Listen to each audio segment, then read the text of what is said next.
Uma das premissas da teoria celular é de que a célula é a menor unidade formadora de um organismo. Então, o conjunto de células vai formar um tecido. Esse tecido, então, vai constituir o órgão, por exemplo, uma folha. O conjunto dessa folha, de folhas, vai constituir, então, o sistema, que seria o sistema foliar de uma planta. E o conjunto de vários sistemas vai constituir, então, o organismo, que vai ter, então, o sistema foliar, o sistema radicular e assim sucessivamente. Então, se nós tomarmos como exemplo um organismo superior vegetal, o seu sistema foliar, ele vai ser composto, então, de órgãos. Então, nesses órgãos, nós vamos ter os tecidos. Então, na folha, a gente vai ter o tecido parenquimático, que vai ser, então, responsável pela fotossíntese. Então, nesse tecido vão ter células especializadas para realizar a fotossíntese. Esse órgão, né, a folha, também vai ser formada por tecido epidérmico, que tem a função protetora, que vai ser constituído, então, de células com a função de proteção, para evitar, por exemplo, perda de água e assim por diante. Já no caule, nós temos o tecido condutor, que vai ser responsável pela condução de nutrientes, o suber, que tem a função protetora. Então, dentro de uma planta ou animal individual, essas células elas podem ser extremamente variadas em relação função e formato. Os organismos superiores, eles vão ser então comunidades de células originadas então pelo crescimento e divisão de uma única célula fundadora. Então, cada planta ou animal vai ser uma vasta colônia de células individuais, cada uma realizando função especializada, que é regulada então pelo sistema de comunicação de uma célula para outra. Assim como o organismo superior vegetal, o superior animal também vai ser formado por células especializadas para cada função e que foram originadas a partir de um único óvulo fertilizado. Então, todas as células que constituem o organismo vai ter função e formas diferentes. Embora elas tenham formas e funções diferentes, todas elas são idênticas quanto ao material genético. Frequentemente fala-se então sobre a célula sem especificar qual célula está se falando em particular. Embora as células não são todas semelhantes, na verdade, elas podem ser muito diferentes. E essas diferenças quanto ao tamanho, formato e necessidade química, muitas vezes vai refletir na diferença de função celular. Então, por exemplo, no milho, nós temos aqui o endosperma. No endosperma, nós vamos ter células que vai armazenar amido. Então, aqui está a célula e tem armazenamento de amido. Já no embrião aqui da semente de milho, nós temos lipídios. Então, são células que vão acumular gordura. No caso da seringueira, nós vamos ter então células secretoras de látex e assim por diante. Então, foi graças à invenção do microscópio óptico, lá no século XVII, que se descobriu-se então as células. Então, o estudioso Robert Hooke, lá em 1665, através da invenção aqui do microscópio rudimentar, que era formado aqui por duas lentes, e esse tubo aqui no meio entre as lentes, ele observou rolha ao microscópio e ele visualizou essas pequenas câmaras que ele chamou então de células, devido à similaridade quanto à aparência das células dos mosteiros da época. E 5 anos mais tarde, Hooke e um outro estudioso, o Anthony van Leeuwenhoek, eles foram então capazes de observar células vivas de organismos vivos e móveis ao microscópio. Então, foi graças à invenção do microscópio óptico que os dois estudiosos lá do século XIX, o botânico Matthias Schweden e o zoólogo Theodor Schwamm, foram então capazes de propor a teoria celular, que os organismos eram formados por células, tanto organismos vegetais quanto os organismos animais, e que a célula então era a unidade formadora desses organismos vivos.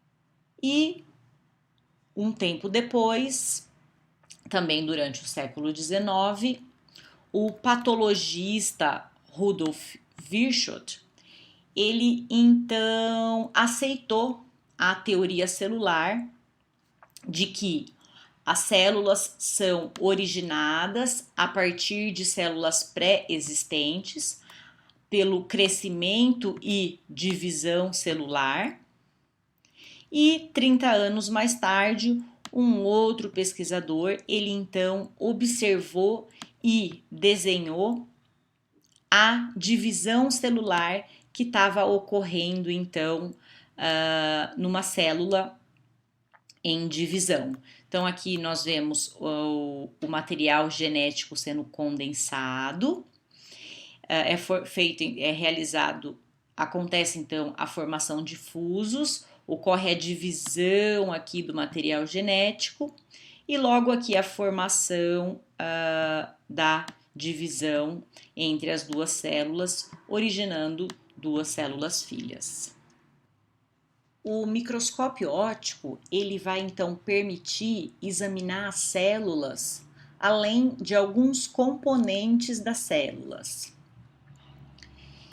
Então aqui a gente consegue observar, essa é uma imagem, né, do microscópio óptico num aumento de 40 vezes da ponta da raiz de um vegetal. Então a gente consegue ver aqui em azul a parede celular e o núcleo em vermelho. E aqui no aumento já de 100 vezes, a gente já consegue ver com mais detalhes.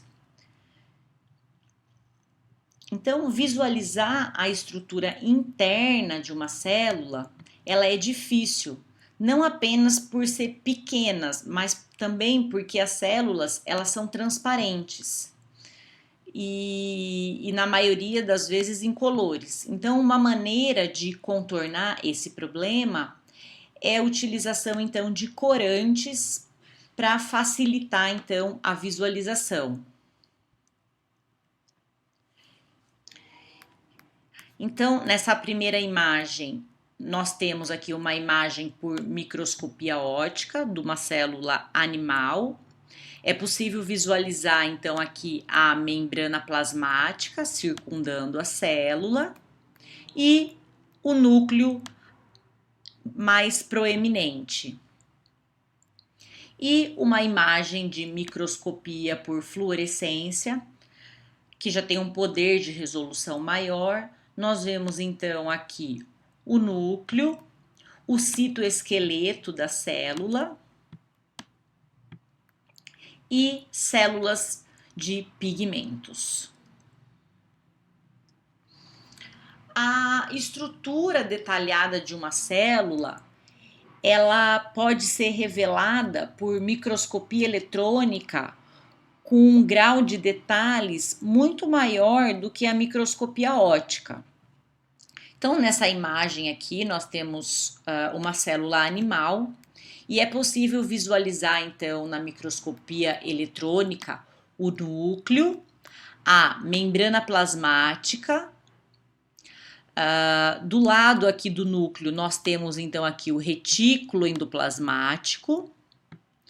É possível visualizar aqui as mitocôndrias, onde ocorre a respiração. O retículo endoplasmático, que é responsável, então, pela síntese de componentes da membrana plasmática. Os lisossomos, que são organelas de degradação. E os peroxissomos, que são compartimentos onde ocorrem reações na presença do peróxido de hidrogênio. E nessa outra fotografia de uma célula animal, nós conseguimos ver até os ribossomos, que tem em torno de 80 nanômetros. E essa terceira figura aqui, nós conseguimos visualizar então uma molécula aqui de DNA. Então, a microscopia eletrônica, ela pode ser de transmissão, quando é utilizada um feixe de elétrons, ou por microscopia eletrônica de varredura, que ao invés de um feixe de elétrons, ocorre então uma dispersão de elétrons pela superfície, dando uma imagem muito mais nítida. Então aqui nós temos uma micrografia de uma célula ciliada sendo visualizada pelo microscópio óptico, e aqui a micrografia dessa mesma célula sendo visualizada então pela microscopia eletrônica de varredura. Então, qual que é o tamanho das células e das suas moléculas? Então, um ovo de rã, que tem em torno de 1 milímetro, é possível visualizar a olho nu, já que a menor resolução medida a olho nu é de 0,2 milímetros. Um protista ciliado, que é um eucarioto unicelular, de 0,25 milímetros, também é possível de estar visualizando a olho nu. Já protozoários de 100 micrômetros, leveduras de 5 a 10 micrômetros, o núcleo celular de uma célula de 5 micrômetros e até bactérias aqui de 1 micrômetro, é possível visualizar num microscópio óptico. Já as menores organelas, como os ribossomos, que têm em torno de 30 nanômetros, os vírus, que vão em torno de 5 a 10 nanômetros, já não é possível então de visualizar no microscópio óptico. É necessário então um microscópio eletrônico. Então, nessa figura aqui, mostra imagens e a diferença do tamanho entre a próxima figura é de 10 vezes. Então, aqui nós temos aqui, por exemplo, o nosso polegar, que tem 20 milímetros, ou seja, 2 centímetros, e 10 vezes menos nós temos aqui a camada da derme de 2 milímetros. 10 vezes menos a gente vai ter aqui, então, as células de 0,2 milímetros. Então, a partir daqui, a gente já precisa de um microscópio óptico para estar visualizando as células e as suas estruturas.